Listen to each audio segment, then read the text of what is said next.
Короче, в Узбекистане вот Агашка ездит, короче, на солярку. Вот сейчас я ему 20 литров продал. И сейчас сколько масла будете заливать туда, отработки? На 20? На 20 литров. 100 литров отработки. Еще 100 литров. 100 литров отработки масла моторное, легковой автомобиль жесть.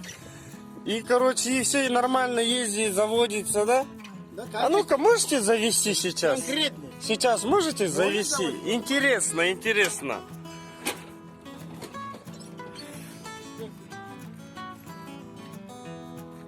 Говорит, масло, топливный фильтр.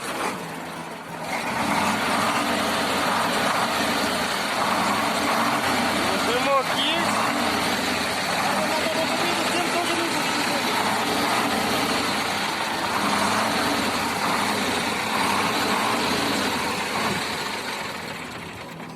Базару нет, мотор чистенько работает. Единственное, ну дымок есть, но он говорит, когда... У вас турбина или без? Без турбины? А, без турбины, говорит, на оборотах, когда прогреется, говорит, и дыма нету, да? Ничего не будет. Да? Ничего не будет. А расход сколько на 100 километров?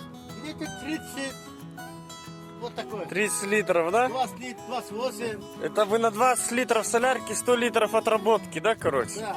Базару нет. Вот, мужики, короче, выход из положения, как можно Вот ездить переводные. экономично.